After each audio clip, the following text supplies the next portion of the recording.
ঈদকে সামনে রেখে প্রবাসী বাংলাদেশিদের পাঠানো অর্থের প্রবাহ বেড়েছে। পরিবার পরিজনের বাড়তি খরচ মেটাতে বেশি করে টাকা পাঠানোর ফলে চলতি মাসের প্রথম 2 সপ্তাহেই দেশে উল্লেখযোগ্য পরিমাণ রেমিটেন্স এসেছে। এতে বৈদেশিক মুদ্রা সঞ্চয় বা রিজার্ভে ইতিবাচক প্রভাব পড়েছে।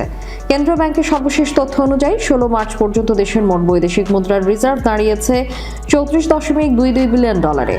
আন্তর্জাতিক মুদ্রা তহবিল নির্ধারিত BPM6 পদ্ধতিতে হিসাব করলে এর রিজার্ভ 29.52 বিলিয়ন ডলার। এক বছর আগে অর্থাৎ গত বছরের মার্চে দেশের মোট রিজার্ভ ছিল 25.44 বিলিয়ন ডলার আর BPM6 হিসেবে ছিল 20.30 বিলিয়ন ডলার।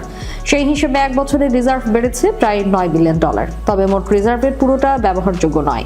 স্বল্পমেয়াদী দায় ও অন্যান্য বাধ্যবাধকতা বাদ দিলে যে নিট বা প্রকৃত রিজার্ভ থাকে সেটি অর্থনীতির জন্য বেশি গুরুত্বপূর্ণ। এছাড়া বাংলাদেশ ব্যাংক অভ্যন্তরীণভাবে ব্যবহারযোগ্য রিজার্ভ হিসেব করে সেখানে IMF এর SDR, ব্যাংকগুলোর বৈদেশিক মুদ্রা ক্লিয়ারিং হিসাব এবং আকর বিলের মতো কিছু খাত বাদ দেওয়া হয়, যদিও এই তথ্য আনুষ্ঠানিকভাবে প্রকাশ করা হয় না।